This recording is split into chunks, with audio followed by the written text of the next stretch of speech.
We're the Vinyl Verdict. I'm Jacob. I'm Michael. And today we're talking about Beatles 64, the holiday 2024 Beatles release. A documentary from the Maisel Brothers footage, basically revisiting a lot of the first US visit footage that came out now almost 2 decades ago.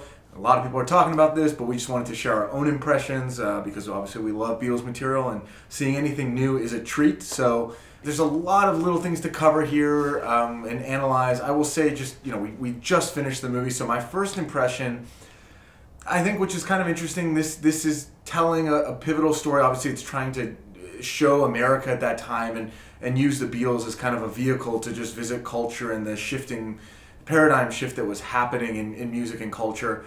But what was obvious to me, being a big Beatles fan and loving all of their music, it's capturing the first week or so of them being in the U.S. and specifically most, I'd say 70-80% of the documentary is just New York before they go to D.C. and then Miami. And I think it's fascinating how much you realize that the Beatles were revolutionary during that week for their performance, for the way that they were able to convey their craft through obviously what they wore, the synchronized bowing that they keep showing, the clothing, the hairstyle, the wit in their interview style, their banter, their personalities, all of this. Obviously their performance of other people's music. There's a lot of information about the cover songs and how much those artists enjoyed being covered.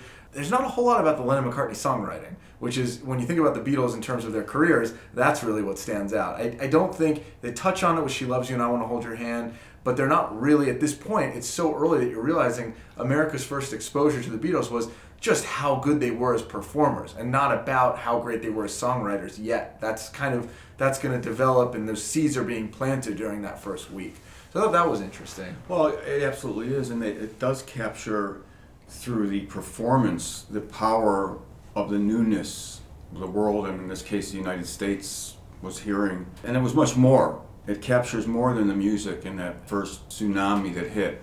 It captures the feel of it, the humor of it, the look of them, which couldn't have been any stranger, although it seems funny now, but they might as well have landed from Mars, the way they took your attention visually, which is just, you could today have anybody, no matter how many tattoos people have, no matter how many piercings, no matter how their hair is, it'll never like the effect it was to see the Beatles in 1964. And that, as good as you could, historically speaking, they captured that music and all these additional cultural effects that were going to just not be a temporary fad as maybe adults thought at the time, but was going to literally change the world, change the cultural world and values and the look of things to come. And I think they show that pretty effectively by, oftentimes these documentaries focus on the Beatles and all the footage is Beatles stuff, which is, amazing. But the thing with the Beatles is they haven't aged really. Like, it doesn't date. I mean, maybe some of their first couple albums, but obviously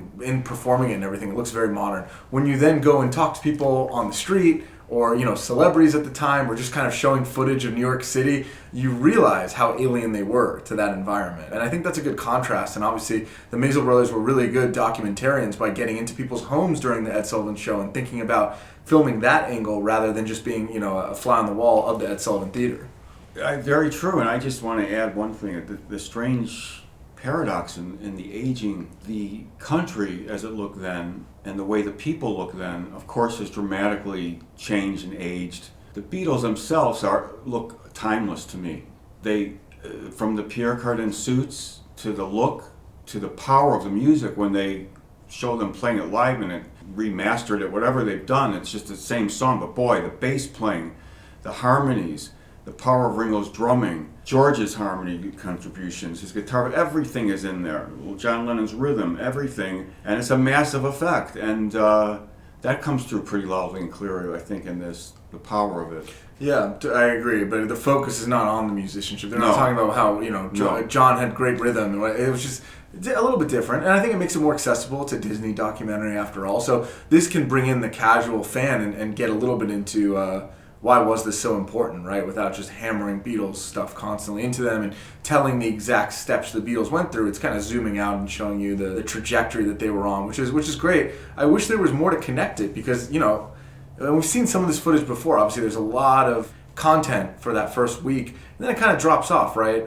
It'd be interesting. I'd love to see more focus on 65, 66, 67. Like, and I think Disney's working on that. Obviously, you see the Let It Be and Get Back recommendations, and I'd love to see more footage like this. Now that they have the distribution rights or whatever it is, maybe they can use some more of that kind of B-roll footage and tell more stories like this. But again, I think it's really interesting to just focus on the first week in this way. Yeah, I don't think it really replaces the first U.S. visit. In fact, I think a lot of the footage here is probably subpart of that. But it pleases both fans by seeing something a little bit new, and then the more casual viewer by seeing something that's a high quality documentary. It is a little bit new. There's some banter that wasn't in the Mays Brothers films. That same kind of hotel suite, but you didn't quite hear the exact same banter. And I guess not much new information. Not much new. No. I know that people talk. The Harlem visit is detailed a little bit more, and there's the Jack Douglas story. I think has never really been told, But in terms of, I guess pivotal moments in that week, I think it was very well documented, so there's not that much more to say here. There's no hidden performances that haven't been released before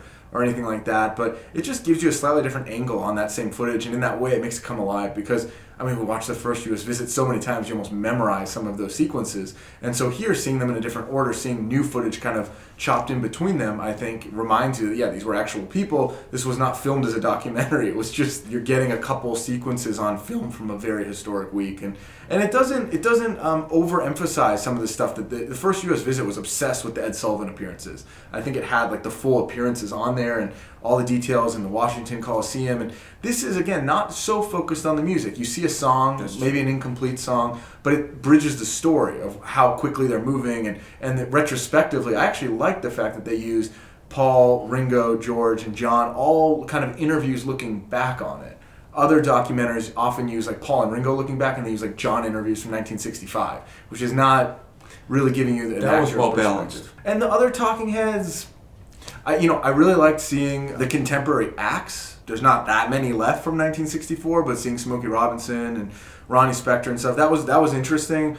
The writers, I think it's cool for people studying like American culture and the zeitgeist of that visit, but I don't know that, again, it's basically us. If you enjoy watching us, then you're going to enjoy watching other people reflect on their experience, but I don't know that it belongs. You have Paul McCartney in a room. Ask him more questions. I'd like to see him get a little more focus and maybe share something new about it. Something that reminded me of watching that Ed Sullivan show and having to sit through the other acts, which this gave a little taste of, the Beatles at the beginning, the Beatles at the end, and everybody else in between. So that brought back memories of that. The excitement was there from the beginning, and somehow they were the big deal that night. Before you saw what they even looked like much, the excitement was in the air, and that's I don't know how that happened. But. Last time I said on a meta level, I think it's a little interesting. Why was this released? So, it kind of came out of nowhere. I don't think anybody, maybe it was rumored, but I think about a month ago we learned about this. Considering how long Beatles projects are in the incubation period. Not very long.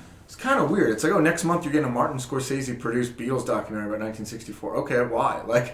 And they're obviously re-releasing the Capitol, the U.S. albums on vinyl right now as well. But it's kind of interesting. This time last year we were doing the Red and Blue album reviews, and then we talked about, the Let It Be movie came out.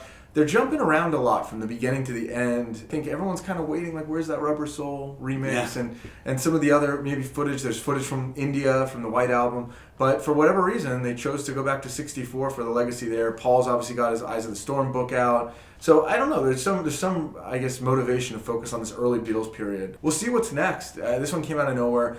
To me, it doesn't feel like the big project of the year. Yeah, I'll watch it again with a friend, but I don't know that fulfills all my holiday Beatles appetite. Well, it does do one thing, which is having been, albeit rather young, having been around then, and I can only say that it captures the revolutionary nature no less than 67, probably more, well, at least a huge revolution when all of a sudden there was Fabian and Bobby V and whoever it was seemed to have disappeared overnight, and the whole music scene seems to have disappeared overnight, from folk music to the Elvis imitators to everything, and it was just seemed to be gone, which effectively it was, and here come the Beatles, and that's what it kind of captured. I think you're right. That's actually probably the motivation. I'm guessing Paul and Ringo have kind of now maybe lived long enough to see some of that legacy be undermined by, at least my generation. I feel like views the White Album and Abbey Road as the revolutionary step,